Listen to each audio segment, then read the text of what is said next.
StrayAllDay.com. You're now tuned into the show where you learn the discipline to show up day after day to do the work, the confidence to put yourself out there boldly and authentically, and the mental toughness to continue showing up, doing the work, putting yourself out there, even when the success you expected to achieve has yet to be achieved. And on top of all this, you get a huge dose of personal initiative, which is the go-getter energy that moves you to go and make things happen instead of waiting for things to happen. And then we put all this together into a series of frameworks, approaches, insights, strategies, and techniques all underneath the umbrella of one unifying philosophy that is called work on your game. My name is Dre Baldwin, also known as Dre All Day, and welcome to the show. And today's topic is how to prove you're smart. If you want people to know that you're smart, how do you actually prove it? Is there a way to prove it? The answer is yes, there is a way to prove it. I'm going to explain that here today. But before we get into that, let me let you all know a couple things. First of all, I have a daily motivation text message that I send out every single day, guaranteed to have you focused, sharp, and on point to start your day. All you had to do to get that message is text me at my number, which is 305-384-6894. Once you text me, you'll be in my text community. And again, if you don't get an immediate response from us, because we're just still working on some tech issues when it comes to the text actually going out. So we will catch up once everything is working the way it's supposed to, which it may be by the time you hear this. Secondly, Work on Your Game University. That is the place where I do all my coaching. It's the only place I do any coaching. If you would like to work with me directly, that is the only way to do so. Go to workonyourgameuniversity.com where you can see the layout of the entire Work on Your Game system program, what exactly we do, who we help, how we help you. All of that is laid out right there on that page. Then you can click the button to schedule a time to get on a call with us. That's the only way you can join the university. You have to get on a call with us. We want to know who we're working with.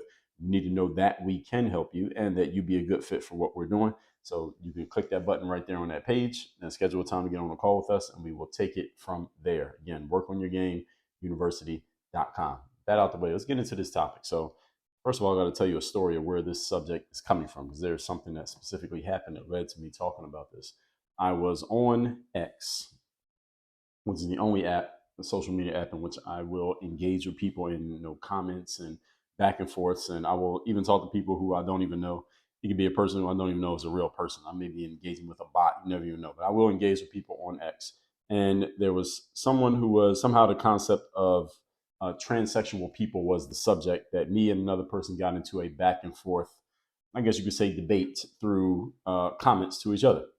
And while we are having this back and forth exchange, this back and forth conversation, me and this individual,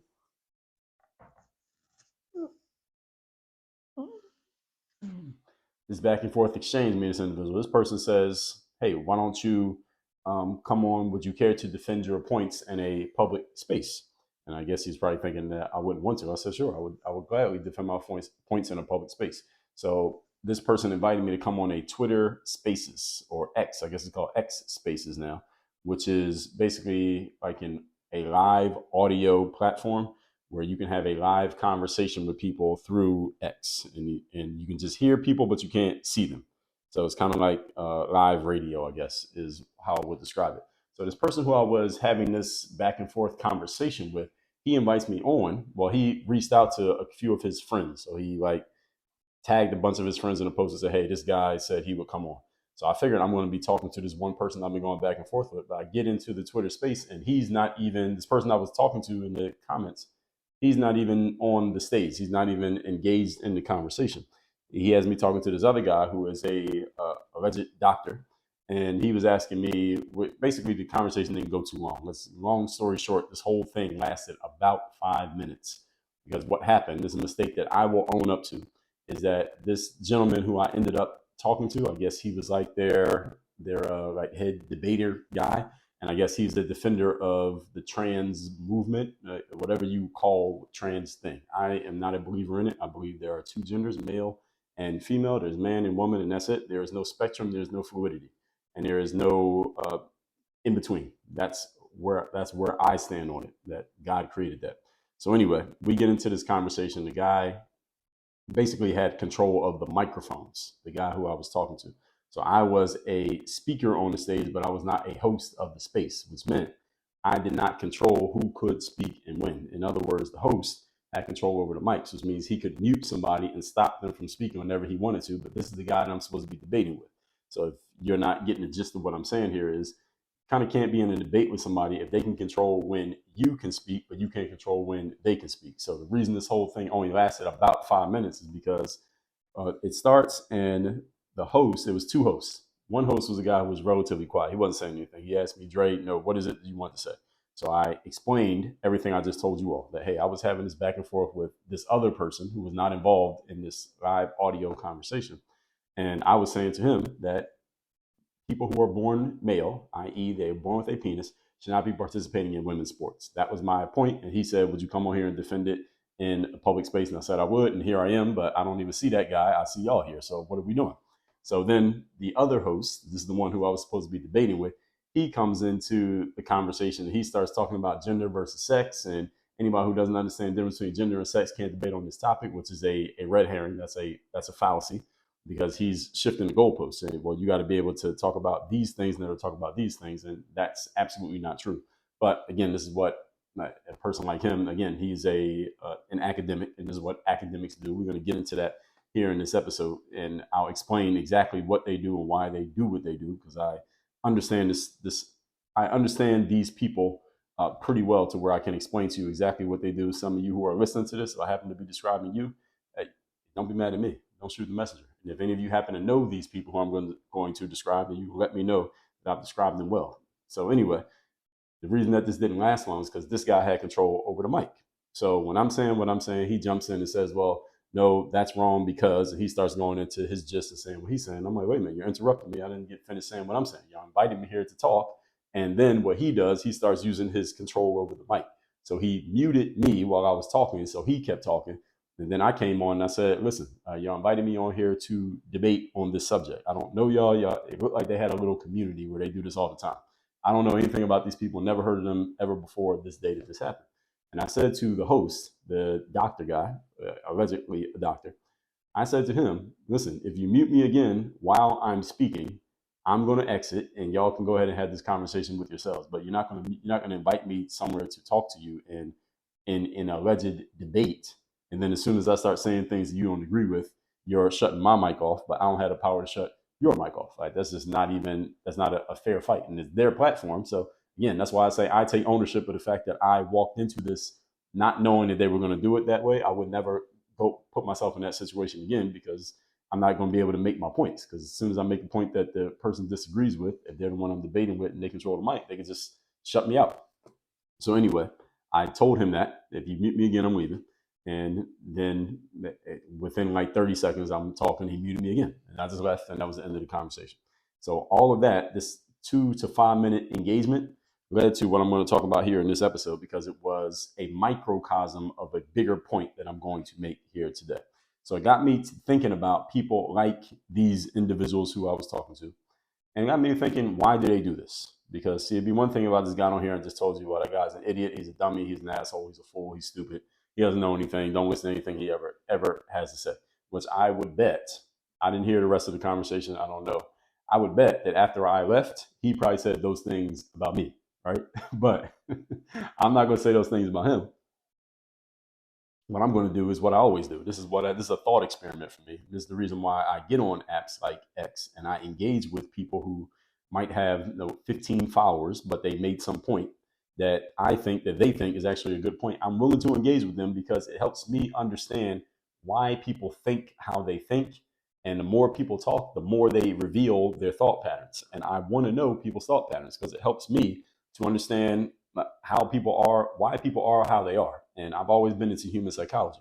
So it's interesting to me. It's kind of like a dog when you have a dog and the dog gets in the car, you like to roll the window down and let the dog sniff all the smells. All right, that's the same way I am when it comes to understanding why people think what they think, even when their points, their conclusions are completely irrational and illogical and don't make any sense. I still want to know how they arrived at these points, because the more, again, you get people to engage, the more they explain their thought patterns, and often their thought patterns make no sense, but that's good because it actually becomes material for people like myself. So today I'm going to explain how this happens and why this happens, because listen, nobody wants to feel like they're lacking in intelligence. I don't care whether you went to college, you might not even went to college, or you might be a PhD who's been in college for 15 years. Nobody wants to feel like they're not smart relative to another person.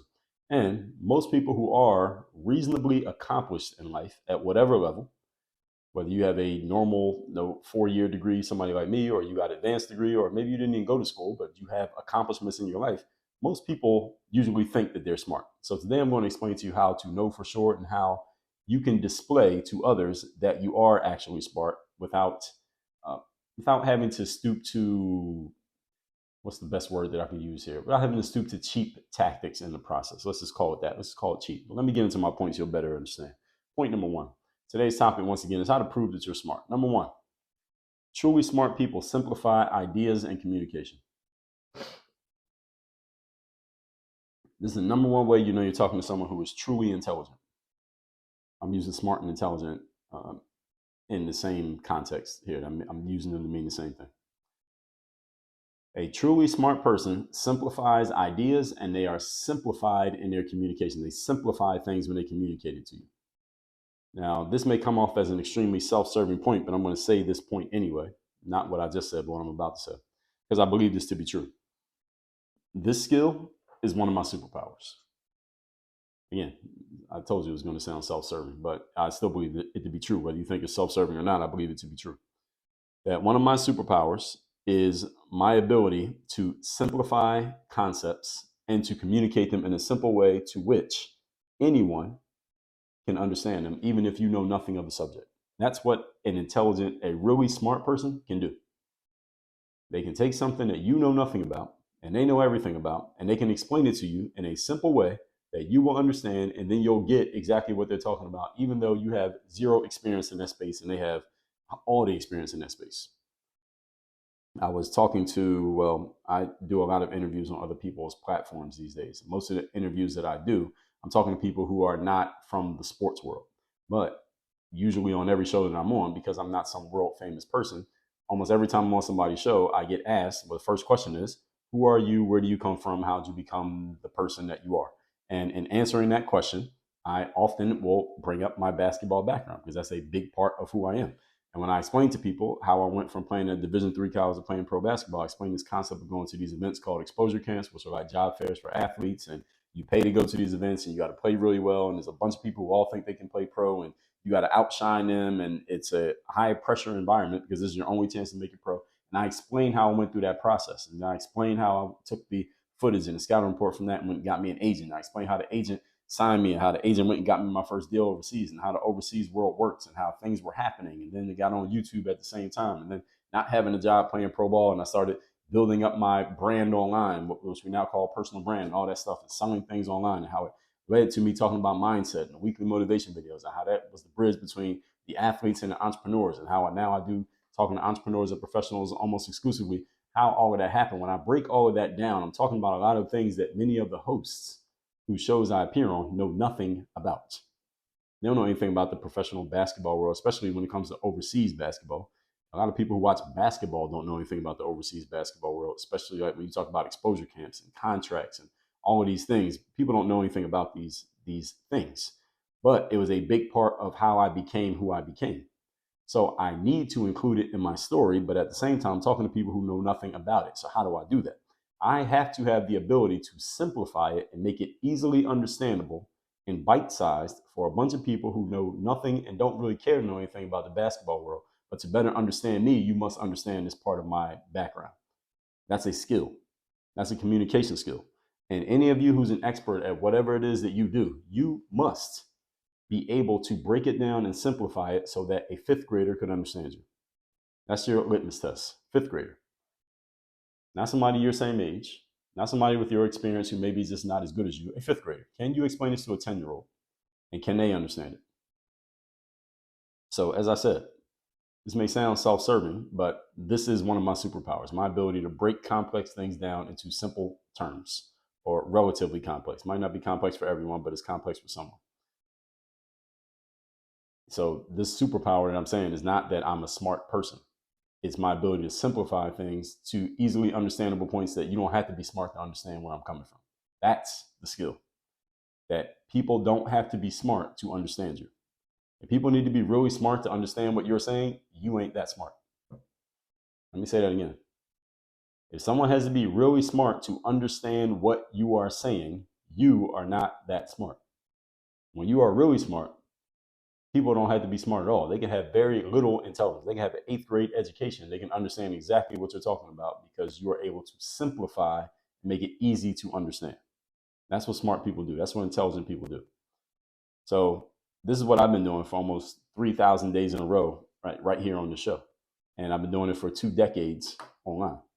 To put it succinctly, a truly smart person can take a concept that they understand well and help a 10-year-old get it. 10-year-old may not be able to teach it perfectly, but they get it. And a truly smart person can explain the concept so well, in fact, that 10-year-old could turn around and at least give the gist of that topic to somebody else, and they would get it too. That's also known as a transfer of knowledge. And is literally what people like myself do as entrepreneurs. That's literally my job, is to transfer knowledge. That's what I do. When you come into work on your game university, you will receive a transfer of knowledge from working with me. That's a guarantee. Transfer of knowledge is I'm going to look at your situation, see what you're doing, figure out what's working, figure out what's not working. Maybe if you're just starting, or maybe you haven't done anything yet, I'm going to explain to you why we're going to do what we're going to do. I'm going to explain to you why it works. And when things don't go the right way, we're going to figure out why. We're going to diagnose it. I'm going to explain that to you. You're going to get a transfer of knowledge. And that's not just going to be me telling you to do this, this, and this, or me do everything for you. It's going to be me explaining it to you so that your level of knowledge increases in the time that you're working with me. That is my job. Not only are you going to get results, but your level of knowledge is going to increase. So the things that you needed to know 6 months ago, you don't need to know anymore because now I'm talking to you. That is a transfer of knowledge. This is one of the reasons why I told you I've had assistants work for me and get so good through working for me that they got hired away by somebody else, poached for triple the salary that they were being paid by me because I made them so good that they were worth more money. And again, I'm not saying that as a self-serving point. I'm saying that as that when you are good at transferring knowledge, this is what happens with the people who work with you. People who work with me get better on their own without me around because they've been around me. That's what a truly smart person does. And an entrepreneur, you must transfer knowledge to others, especially in the thought leadership entrepreneurs. You have to do this. Knowledge entrepreneurs or infopreneurs, whatever phrase you want to use. If you work with me as a coaching client, again, you will be permanently changed in the way that you look at and think about things, your business, yourself, that even when you are not around me, you will perform more effectively and efficiently because of what you learned from me. That is a transfer of knowledge. Okay. And if you are selling intellectual property, which is knowledge made into some type of tangible output, all right, no intellectual property entrepreneur can succeed without this ability of breaking things down and making it easy for others to understand. All right. So authors, coaches, course creators, consultants. All right, this is what all of us are doing. And there are some coaches and consultants out there who I don't even agree with fundamentally what they're doing, but they are very good at having this skill. Because if you don't have the skill, you can't be successful. It's impossible. You cannot be successful as a knowledge entrepreneur without the skill of transferring what you know to other people who don't know nearly as much as you. So this is what a smart person looks like. Now let's move on to point number 2. Today's topic, once again, is how to prove you're smart, or how to know that you're smart. Number 2, here's what happens with the quasi smart people. Those are the people who are pretending to be smart, or the people whose ego is wrapped up in proving how smart they are. Let me tell you what they do. They do the exact opposite of what the truly smart person does. This is what they do. And I want you all to think about, first of all, check yourself. If you ever find yourself doing this, don't do this. If you do find yourself doing it, stop doing it immediately. And ask yourself, do you know anyone who ever does this? Quasi smart people like to junk up communication. That's what they do. They junk up the communication. Let me explain what that means. See, the quasi smart person's aim is to make you, the person they're talking to, is to make you feel dumb because you don't know or don't understand what they know and what they understand. That's their job. They want to show you that they know and understand things that you don't know and don't understand. And they're going to emphasize that to make you feel like you are completely confused with things that they understand very well. And this is the way that they prove their superiority. This is what they do. And again, if you start really listening to people talk, you'll notice that there are people who do this all the time. They do it by habit because they don't know any other way. And there's a reason why they do it. I'm going to get into that in a second. This is the person who, again, let me back up. This is the person who, again, wants to make you feel like you don't understand what they know and understand, which means you can't question them. You can't disagree with them. You can't go against the grain with them because all they're going to do is show you again that you're not as smart as them, which means there's no way that you and I can have a conversation because you just don't know the things that I know. And since I'm so smart, you're so dumb, we shouldn't even be having a conversation. This is what, and that story I told you at the top of this episode, when I went into that Twitter space, this is what that guy was trying to do to me. He was unsuccessful, but this is what his aim was. That was, if we had the whole conversation, that's all he would have did. The whole conversation just would have been that. I would have made a point. He would have tried to go above my point by explaining how he understood whatever he wanted to say at a higher level than me. And since I couldn't know, and I didn't know things at the level in which he was talking, that means I'm not as smart as him, which means to the audience, this is his whole goal, because there was an audience of people listening. To the audience, oh, well, this guy I'm talking to is not that smart. So clearly, since I'm smarter, that must mean that I'm right. But this is what quasi smart people do. Truly smart people can break down and dumb down a conversation, not dumb down in a way that it no longer has value, but dumb down in the context that you make it easy enough for everyone to understand, even if they don't have your schooling, they haven't read the books you read, they don't know anything you know, they don't have your experience. They should still be able to follow along with every single thing that you say without getting lost. That's what a good teacher, let's just use that word, that's what a good teacher does. I remember being in school and I would have classmates who would complain about one of their teachers. And I would say, well, what's your issue with this teacher? Why are you failing this class? Why are you not doing good in math or science or English or whatever? And students would say, and we often hear this phrase, is that they don't teach. The teacher doesn't teach. She doesn't teach. He doesn't teach. People would say that. And what people meant when they said that is that when they said the teacher doesn't teach, what they meant was the teacher is not good at breaking concepts down to make it easy for everybody to understand. This is why teaching is a very valuable skill when you have it, whether you're teaching in a school system, whether you're teaching like what I'm doing right here, whether you make courses, whether you're a consultant, whether you coach people one-on-one, whatever it is that you do. Teaching is a very valuable skill because what you're doing is, especially when you're teaching to a bunch of people at once. Like right now, there's thousands of people listening to what I'm saying here. So I'm not talking to just one individual person because that's a different skill. We're talking to one person. You can tailor everything you say to that one person. But if you have a classroom of 30 people, or you got 3,000 people in your audience, or you got a group coaching program with 50 people on the call, you have to be able to break down your points in such a way that everybody can get it and everybody ain't at the same level. So that's a skill. And not everybody has that skill. That's called one-to-many. One-to-one is talking to one person. One-to-many is talking to multiple people. And not everybody has both skills. Some people can do one, they can't do the other. Most people who can do one-to-many can also do one-to-one. But not everybody who can do one-to-one can do one-to-many. So these are not all, they don't always go hand in hand. So this is the person who, again, this guy who I was allegedly debating with on Twitter, or it was supposed to be a debate, but it never actually manifested. Their main point was trying to show that they could go into further detail on the subject than I could, because I gave them my opening thesis, which is a person born with a penis, male, should not be competing in female sports. He tried to take the conversation to, well, what's the difference between gender and sex?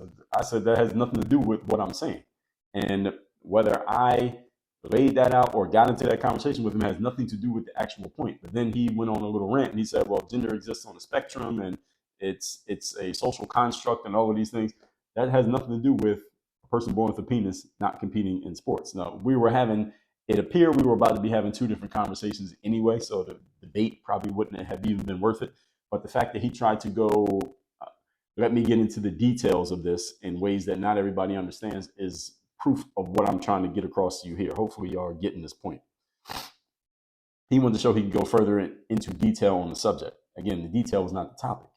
We weren't there to debate gender versus sex. We were there to debate person with penis playing women's sports. Are those two different topics? To me, they're two different topics. But if I'm wrong, somebody let me know. Now, here's the question. We're still on point number 2. Why would somebody want to do this? And what do they get out of it? Now, because this is the question that I really want to answer. The question is not what did this guy or what do people of his ilk do? Because I know what he did. I saw it. The question is, why does he do it? What does he get out of it? Why would he do something like this? What is his benefit? Like when it's over, I'm sure when it ended, he felt like he had won and made his point. And when it was over, I probably felt like I don't know if I felt like I won and made my point because I didn't really get a chance to talk that much, but I didn't feel like I had missed anything in that small amount of time that I had to speak. So what does he get out of this? This is an important question to ask. You should always ask this question. You always want to know the angle that another person has. I have an episode on my show where I talk about knowing other people's angles. You always want to know somebody's angle because if you can't understand a motive as to why somebody does something, maybe you have an incorrect assessment of why they did it. You need to know somebody's angle. I talked about this in episode number 750. Knowing your angles and knowing the angles of other people. In other words, what do people want to get out of their behavior? Usually people who have control of their brains do things for a reason. Even if you don't agree with the reason, there still is a reason. Now, I don't agree with his reason, but I believe he had a reason. Okay, so let's figure this out. We need to know what this guy's reason is. Here's the answer that I came up with. Ego. This is the reason why he did it, out of ego. Now, let's be clear. I showed up to this would have been debate out of ego too, because I was going to prove my point and show that this guy, I knew what I was talking about and I was willing to defend it. Because I think that he thought I wasn't going to be willing to step up and defend it. The random guy who invited me, again, who was never involved in the conversation. But this other guy showed up for his ego too. Now, there's two men with egos trying to prove themselves. So I showed up for ego, but I would not try to talk over top of somebody through ego. I don't do that. That's why I told you at the beginning of this episode. I've told you in previous episodes. I get on X and I will go back and forth and have an exchange with somebody who has 20 followers. Are they a complete nobody doing nothing? I don't need to talk to them.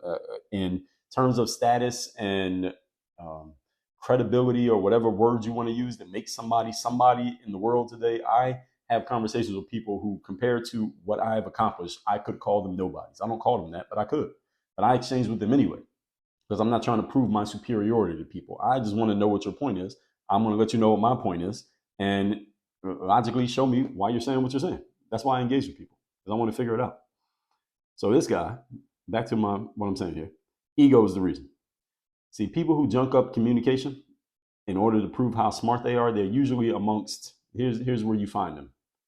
And again, any of you work in this space, you probably know these people. These are usually career academics. A career academic is a person who has an advanced degree. That's what I mean when I say career academics. I mean, they spent a lot of time in school and they spent a lot of money going to school. They're probably still paying for it to this day.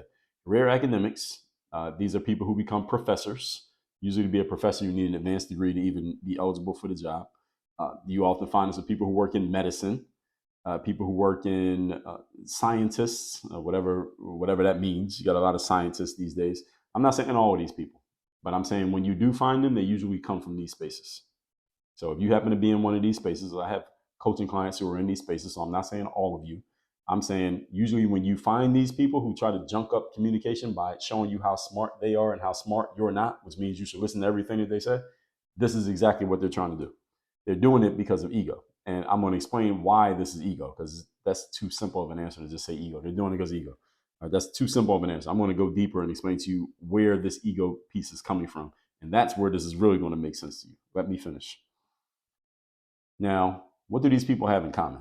These people that I just described to you, what do these people all have in common? Career academics, professors, scientists, medicine people, what do they all have in common? Do you know? These are people whose entire careers are based on climbing a ladder. Did you hear the episode where I told you stop climbing ladders? I told you about this in episode number 2672. Entrepreneurs, stop climbing ladders. What is climbing a ladder? Climbing a ladder is when someone tells you you need to hit this standard in order to be able to do this. And if you want to do A, you got to do B, C, D, E, and F first. That's climbing a ladder. That is literally how the school system is set up. I'm pausing there because I want that thought to sink in. The school system, the education system in America is set up to tell you you must climb this ladder in order to be eligible for this. Isn't that how it works? I was talking to a teacher, like a K through 12 teacher on X maybe 2 weeks ago. And I was saying, well, listen, any teacher who doesn't like the salary that you're making as a teacher, why don't you just become a professor? There you get more money because the colleges are raping the kids with the prices that they're charging for tuition. You get more money and you probably don't even have to work as hard. Why don't you just do that? Now you solved all your problems. And a teacher responded to me and said, Dre, I logically agree with you, but in order for me to be a professor in college, as opposed to being an 8th grade math teacher like I am, I would have to go back to school and get a master's degree. And that's going to cost me so much money in student loans. And then I got to go to school and then I don't have time to work and I got to take care of my kids. So it's not so easy to just do that. And I said, I completely understand. That makes perfect sense. So this is why I couldn't be a college professor right now, even if I wanted to, because I don't have an advanced degree.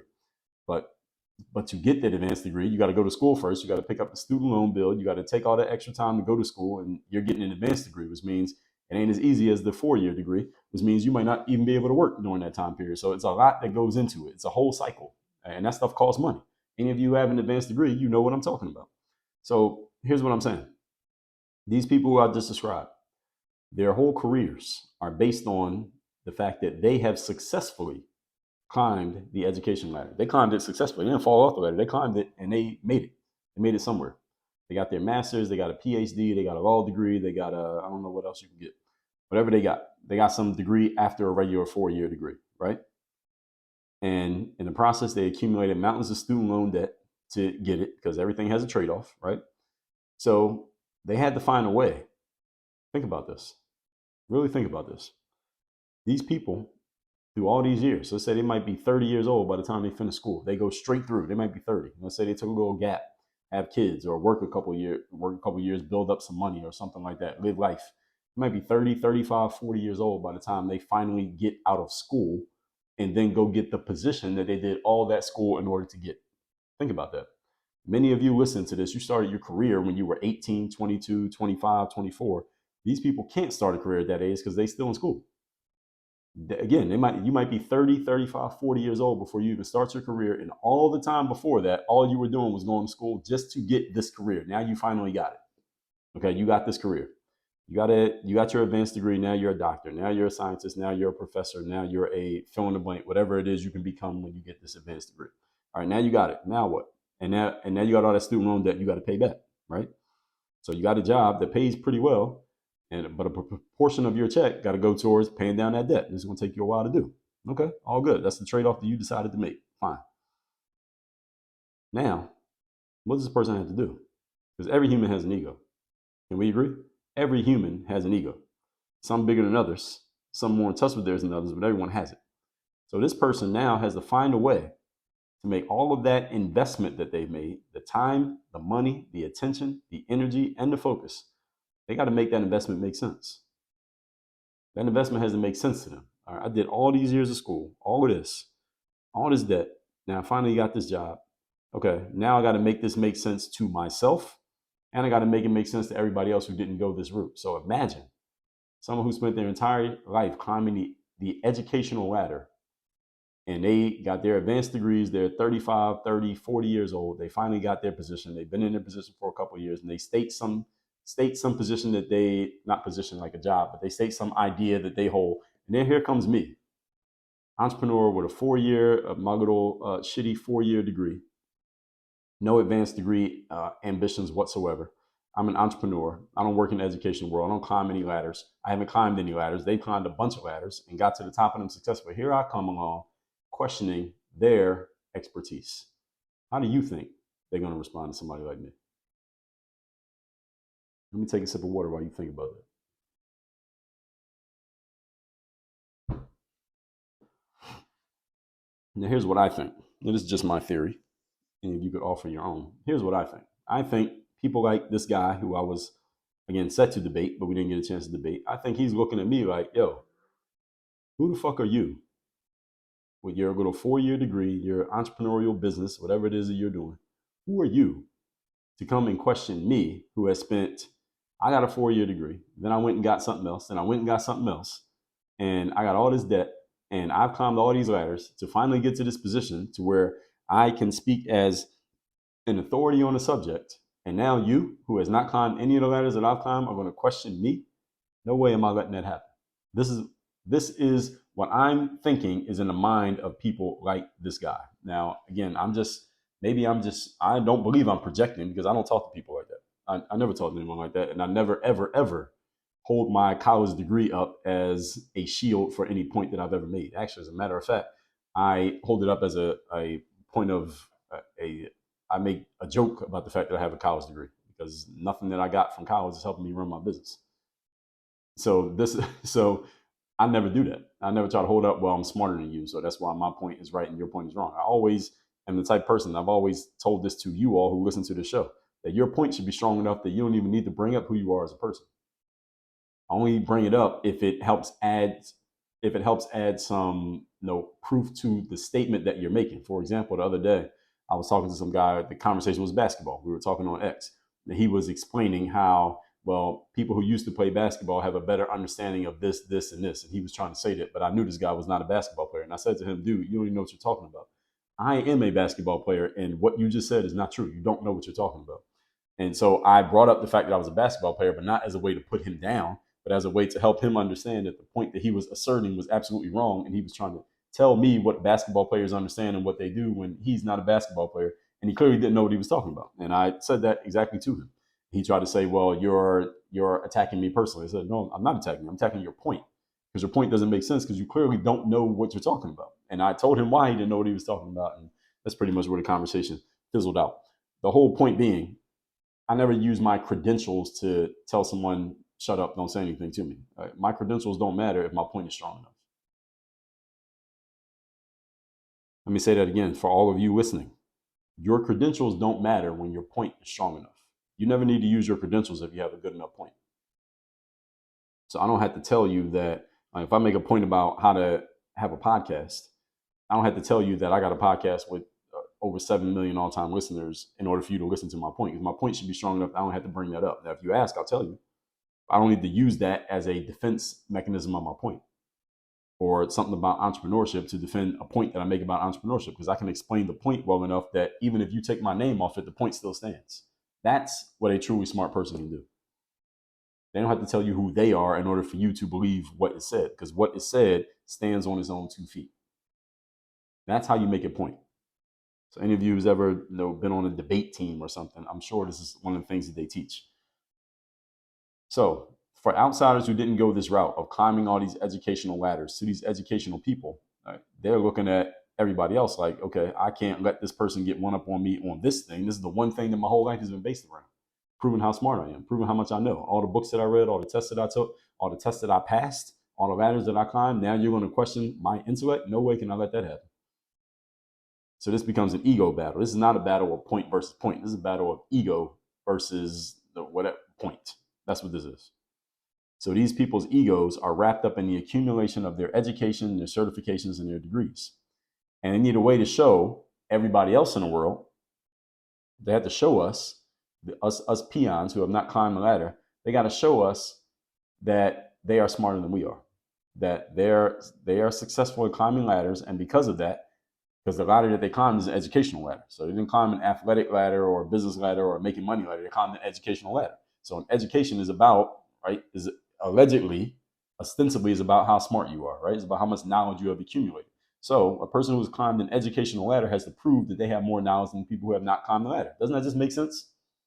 I mean, if I had 5 or 8 or 10 extra years of schooling on top of the 4 years of college that I did, I would probably be wrapped up in it too. I would probably want to prove to every person I met how much smarter I am than you, because shit, I got 10 years of fucking going to school to back it up. I got to make that worth something.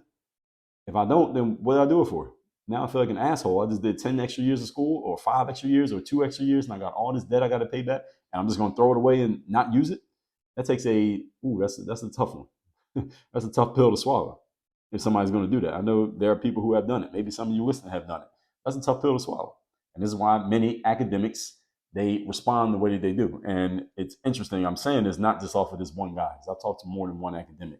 And it's a common energy that I get from them, because they look at me and they see that I'm not them. I don't climb the ladders that they climb. They see that I'm an entrepreneur. I'm not this person who's telling you about my degrees and things like this. And the kind of response I get from them, I notice this energy every time.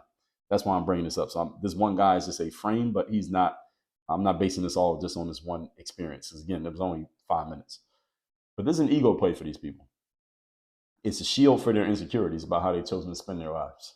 That's what this is. This ego play is a shield for their insecurities about how they've chosen to spend their lives. And again, I'm not saying they're insecure because they regret becoming academics or regret becoming a professor or a PhD or a scientist or a doctor or whatever. I'm not saying they regret the job because they ain't giving it up. What I'm saying is the insecurity is when someone like myself who didn't climb those ladders comes along and challenges them. And when I challenge you, I'm putting myself on the same plane as you intellectually. And I think they see that as a personal affront. Hey, you haven't climbed the ladder that I've climbed. Who are you to challenge me intellectually? And as a matter of fact, I'll tell you another story. I was talking to an academic whose name I'm not going to say, but I know their name.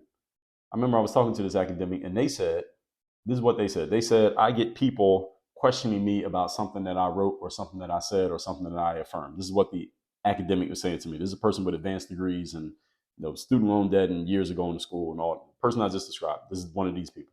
They said, who is anyone to question me? Like these regular people. That's what they were referring. Who is one of these regular people to be questioning me?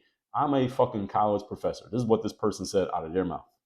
Now, they weren't talking to me when they said it. Well, they were talking to me, but they weren't talking about me. They were just saying it like as a saying. Like, who are these people to be questioning me? I'm a fucking college professor. I don't have to talk to you. This is what they said out of their mouth. So that confirmed to me that I said, oh, you know what? That makes perfect sense. This is how these people think. It made perfect sense. As soon as this person said that out of their mouth, I said, okay, now I get it. Now I understand. Now I understand. These people just think they're smarter than everybody, and they want to prove it. And the way that they prove that they're smart is the exact opposite way of proving that you're smart. What it actually does is expose your insecurities, that you try to talk over top of people. But see, when you're truly smart, you'll talk to anybody. I'll talk to anybody. All right. Any of you in my text community, any of you ever emailed me, you respond to any article that I've written, or you send me a DM, I'll engage with you. You ain't got to have 100 followers. I'll engage with you if you actually make a salient point and I can tell you're an actual human. I won't engage with you. All right. I won't say, oh, well, you ain't did what I did in basketball or in business, or you don't have a degree, so I'm not going to talk to you. You never wrote a book, or who are you to talk to me? I don't look at people like that. A point is a point. A homeless man can make a good point. Doesn't matter who the person is. Again, attack the point, not the person. And it ain't about the point. It ain't about the person, is the point. So a point is good, whether it comes from some dean of students at a college or it becomes from some person working minimum wage at Walmart. Good point's a good point. Doesn't matter where it comes from. I started my business based on a point that I got from a random commentator with no name and no avatar picture. So what if I had this mindset? Where would I be today? So these people, anytime I find myself in a back and forth with these folks, and again, this happens often when I'm on social media. This happens on X in particular, because that's the only place I do this, where we are effectively disagreeing. Their default move is to show me how much smarter they are than I am, or at least they think how much smarter they are than I am. Not to actually argue a point, but they'll say something like, well, hey, if you study this, or you look this up, or I have this degree, or I can go deeper into a subject than whoever. This is not proving your point. Again, and it's not the point that we disagree on, because if we disagree on a point, that means I understand what I'm talking about. So I'm not asking you to explain to me something that I don't understand. I'm asking you to explain something to me that I do understand. That's what smart people can do. They can stay on your level and still beat you. That's what a smart person does. See, when a person's trying to prove how smart they personally are by going over top of whoever they're talking to, you're actually proving the opposite. And there's a big difference between the two. So remember what I told you in the first point. Truly smart people can simplify anything and help anybody understand. They can talk to a fifth grader. Whereas quasi smart people who are ego smart, they need to prove to you that you don't know as much as they know, and that's their way of proving their superiority. The problem is that you shield yourself off from the person who doesn't know as much as you. They can't quite understand you. So then you're limiting yourself to a bubble. Limiting yourself to a bubble of only talking to people who think the same way that you think, or who maybe know as much as you know. And this is why the academic world, academia itself, is a bubble in itself. I'm talking academia meaning like not K through 12, like college and up. That's a bubble in itself. And this is why a lot of folks who work in those spaces don't usually get into open conversation or discussion with people who are from outside of that world, who they know disagree with them, because they're not going to be able to stand up to that. They won't be able to stand up to having those possible insecurities possibly exposed by somebody who, again, ain't climbing the same ladder and is not playing by the same rules. But let's move on to point number 3. We're not done. Today's topic, once again, is how to prove that you are a truly smart individual. Number 3, when you're talking to a truly intelligent person, here's what will happen. They will make you feel smarter than you were before the conversation began. This is another important part of this episode. I gave you a lot of important stuff here. When you're talking to someone who's truly intelligent, you will feel smarter at the end of the conversation than you felt at the beginning of it, because they're going to transfer knowledge to you. This is what smart people do. Now, if you listen to this show, that's what I do. I transfer knowledge to people. You listen to the show often enough, you will learn things that now are yours. They're your knowledge now. You got it from me, but now it's yours because I gave it to you. And I broke it down and explained it in a way that now you get it, and you don't need me to keep explaining it to you over and over again, because you got it. Because I gave it to you in a way that you could understand it. That's what a truly smart person does. You will have more knowledge than you had before you came across them. And you could take what you learn from a truly smart person and you can utilize it as if it were your own. That's what a truly smart person does. They give, I just talked about this in the last episode, giving abundantly of your resources. Knowledge is a resource. Give abundantly of your knowledge so that other people now have that knowledge. That's what an entrepreneur does. That's what I do as an entrepreneur. If I didn't do that, and if I was not good at it, I would have no business. This is what truly smart people do. Now, since the transfer, in order to transfer knowledge to others, number one skill you need is the ability to simplify, because not everybody's on your level. So any of you who wants to get into the knowledge transfer business, you must be able to simplify, because not everybody's on your level. They're not as smart as you. So you can't expect them to be where you're at, because they ain't. Think of an elementary school teacher, for example. All right, they got to be really good at simplifying information, because you're talking to kids who don't have the brain capacity to understand college level concepts. You're talking to 5-year-olds. If you can't simplify, you can't teach kindergarten.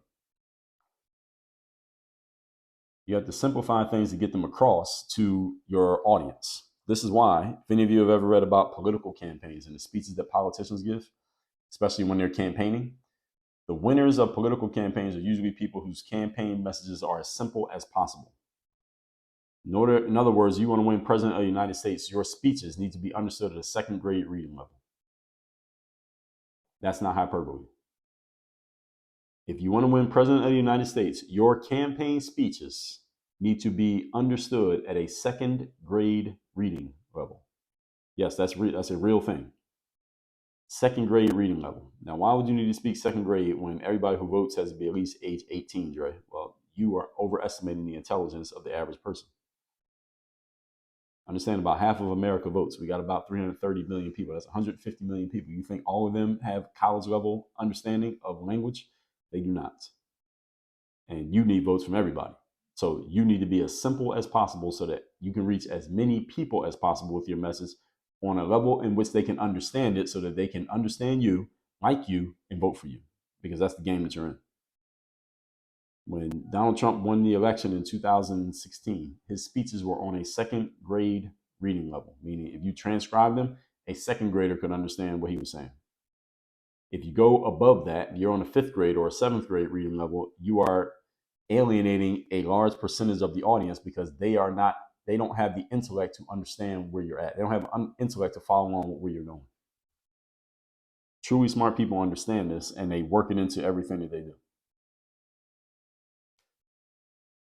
If you want to reach the masses, you can't go over people's heads. Not only will they not understand you, they also, again, won't vote for you. You got to reach people where they are intellectually. And if you are truly smart, if you're a truly smart individual, anyone listening to this, if you're really smart, let me let you in on a secret. Most people ain't as smart as you. Most people ain't that smart. So if you are smart, understand that you're above most people. All right, how many people here think they're above average intelligence? How many listeners right now? How many of you believe you are at an above average level of intelligence? Almost everybody thinks they're above average. Not everybody can be, but most people think that they are. So since you think you're above average intelligence, understand that when you explain things, you have to make it simple enough that someone who does not have your intellect can understand it. And when you're talking to someone who is the quasi smart people, on the other hand, so I told you, I'm giving you two juxtapositions here. A truly smart person is going to make you feel smarter when you talk to them. Quasi smart person is going to make you feel dumber when you talk to them. When you talk to a quasi smart person, you're going to feel like you are not nearly as smart as they are. You're going to feel dumber just because of what they said. And they're going to help you and assist you in feeling dumber, because that's, again, is wrapped up in your ego. It's not their goal to actually make you feel dumb, but it's their goal to make you understand that they're smart. And compared to them, you aren't as smart. So that's how you end up feeling dumb. It's not because that's the actual goal. That ends up being the goal, but that's the secondary outcome. The real outcome is they want you to understand how smart they are, and in comparison, that makes you dumb. These are the people who, again, will immediately try to talk over your head when you bring up something. They'll try to bring up a point that they think you don't know about or that you don't understand. They'll challenge you to prove that you do understand it. And if you can't understand it, then they can say, well, see, you don't understand that. That's the reason why we disagree, because you just don't understand things on the level that I understand them. That's the reason why you have this false idea. This is an ego play. That's when somebody's just trying to use their ego to one-up you. Listen to these quasi-smart people talk. Again, if you know any of them, listen to them talk. And if you work on a college campus, listen to them talk. All right, Tell me if I'm wrong. You'll notice this. You will start noticing this so obviously as to be humorous. Scientists, medics, academics, professors, you'll notice this because this is what they have no choice but to do this. I'm not saying they all do it, but when you run across one of these people, I guarantee you they come from one of these worlds. It's the only tool they have in their toolbox. So they use it often because it's all they got. As they say, when you're a hammer, everything looks like a nail. As I told you, these people invest a lot of money and a lot of time into accumulating knowledge, all right, also known as professional information gatherers. And they had to prove to themselves that it was worth it. It ain't about you. It's about them. They got to prove to themselves that all this investment they put into their education was worth it. So when they come across someone like you who didn't make that investment, they got to show that their investment makes them better than you because you ain't make the investment. You are just a proxy for their ego and insecurity. All right, it ain't about you, so don't take it personal. Point number 4. Today's topic, once again, is how to prove that you're smart. Why is all this true? And how do I know it to be true? Why is it true, and how do I know it to be true? It's a good question I haven't answered. See, people like myself, we want to spread wealth, spread knowledge, and spread intelligence. That's what I want to do. It's literally my job to make you smarter, make you better, and help you perform at a higher level. If I don't do that, I have no social proof. If you go to a website like alldreallday.com where you can see all my social proof, see, that website doesn't exist if I don't make people smarter, better, and help them perform at a higher level. I don't exist if I don't do that. I must do it.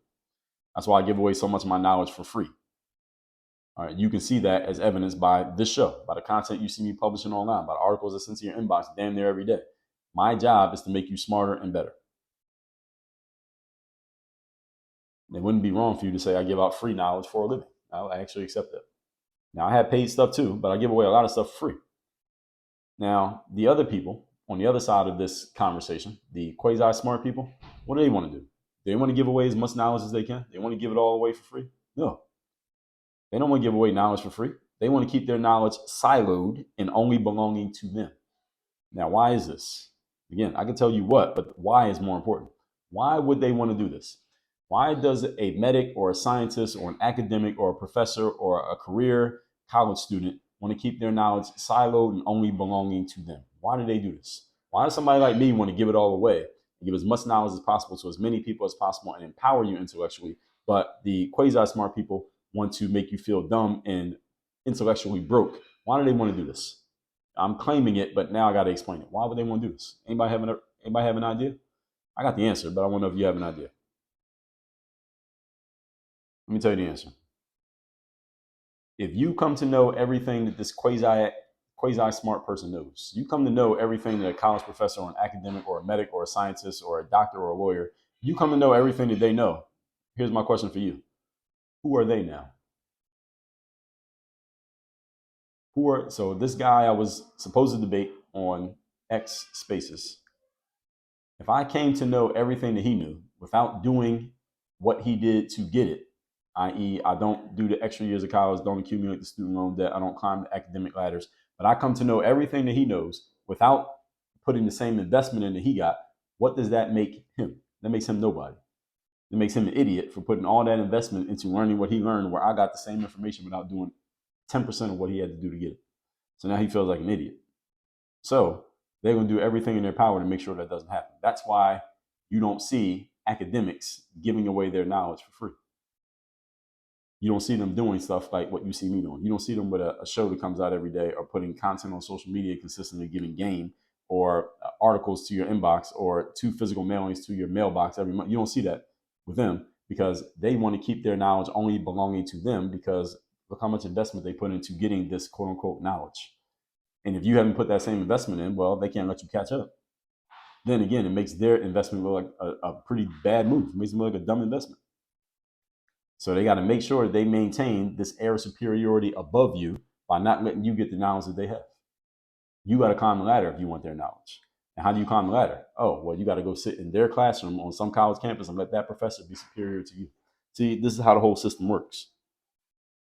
See, when I tell you that this is a system, I'm explaining to you the system. There's one thing, you hear people talking all the time about systems, right? A lot of entrepreneurs always talk about system this, system that, system, but they don't actually explain it. I just explained to you how the academic system works. I'm even telling you how the people who work in the academic system work. They went through the system as students, go get their degrees, then they come back and work for the system. All right, they go work there. All right, these are your college professors.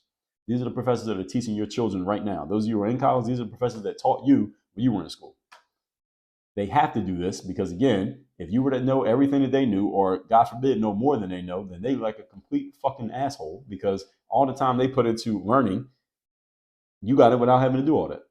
And they paid money for it. They climbed all those ladders. You ain't do nothing, but you know just as much, if not more than them. So they can't let you possibly know something that they don't know. You can't possibly get a point across with them edgewise. And again, this is why many academics, I welcome having an open conversation with an academic on a topic in which I have a point and they have a different point that disagrees with mine. I welcome it, but I can't find anybody who will have an open conversation with me because I'll embarrass them.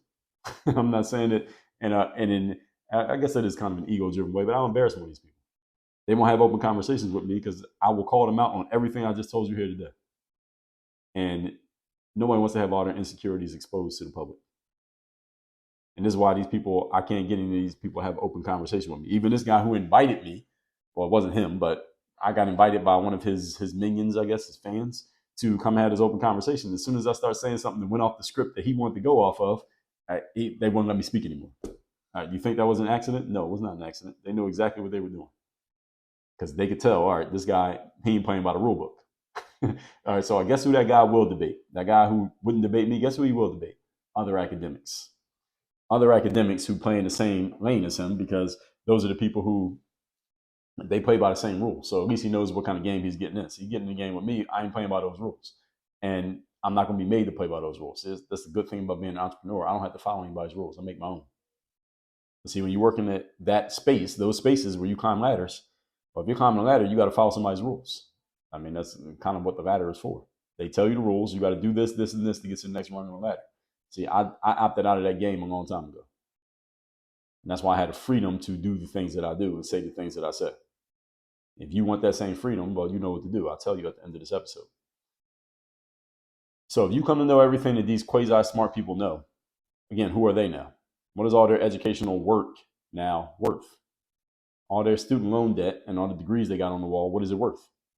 What is their value in the marketplace if you know everything that they know? All right, their knowledge goes away. It ain't like they have there's nothing special about them. They don't have a unique ability. I told you all, my unique ability is the way that I can break things down and explain them. I did it in basketball. I did it in mindset. I do it in entrepreneurship. I do it in business. I do it here on this show. It's not about the specific thing that I do. I can give the knowledge away. I can go get more knowledge and break it down. I will always be able to do this. This ain't never going away. That unique ability never goes away. It never expires and it never loses value. But the people in those worlds, the people I'm talking about, what makes them valuable is the fact that they know stuff, quote unquote, know stuff out of books that other people don't know. And if you were to come to know everything that they know, then they're worthless. All their value goes away. That's why they keep it siloed in one place where you can only get access to it by climbing the same ladders that they climb. All right, that's why they play the game that they play. You got to come into their bubble in order to get on their level, at least the way that they present it. All right, that's what you got to do. You ain't got to climb the ladder to come have a conversation with me. All right, if you got a good point, let's hear it. If your point's shit, I'll tell you. If your point's good, I'll tell you that too. I ain't gonna make you climb a ladder though. You know how to reach me. I'm easy to find. I'm hard to not find. All right, so anyway, the point is, what is their value in the marketplace if you get to know everything that they know? Everything they know goes to zero. And their smartness advantage is completely erased. So if you go back and listen to every episode in the history of my show 10 times, it doesn't erase the value of what I bring to the table. If you memorize everything I've ever told you here on the show, I'm still valuable in tomorrow's episode to you. Even though you know everything I've said up to this point, I'm still valuable in tomorrow's episode. Why? Because my value is not based on the accumulation of knowledge, nor the dissemination of it.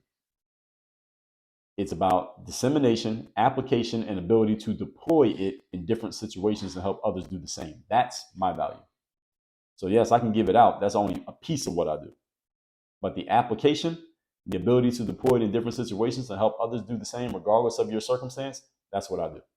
That's why I have clients who work in spaces that I've never worked in. I got clients from the military. I've never been in the military. I got clients in finance. I've never worked in finance. I got clients who work in Fortune 500 companies I've never worked for nor even applied to work in a Fortune 500 company. I have clients who are in completely different spaces than what I do because my unique ability is not about the specific thing that I do. It's about my ability to break it down and put it back together. And I will give away knowledge gladly, and I will keep giving away knowledge as long as I'm capable of doing so. I've given away, as I told you, I've given away more than pretty much anybody you can name. Name someone who's given out more free material than me. Name them.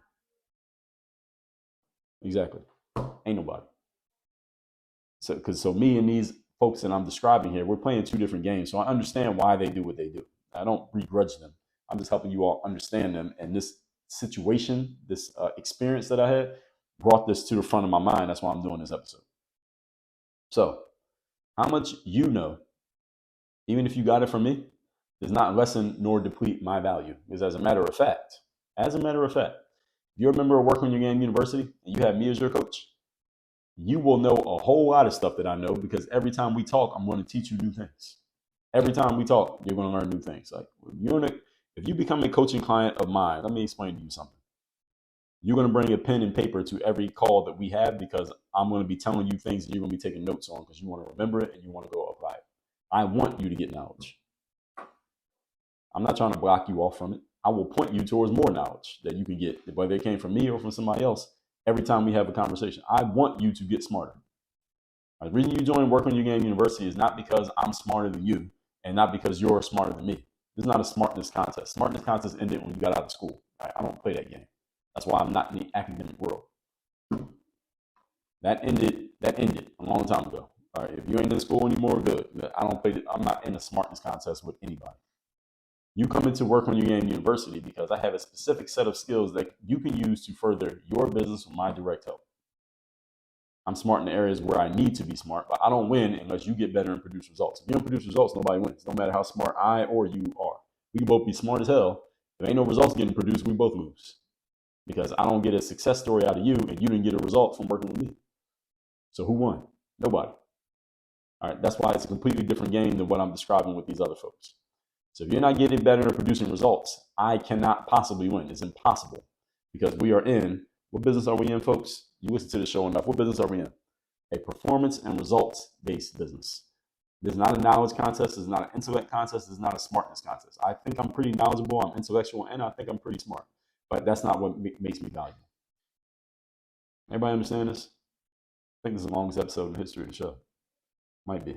Let's recap today's class, which is how to prove that you're smart. So again, I get in this debate with this guy textually on X. He says, will you come defend your points in a public space? I said, sure.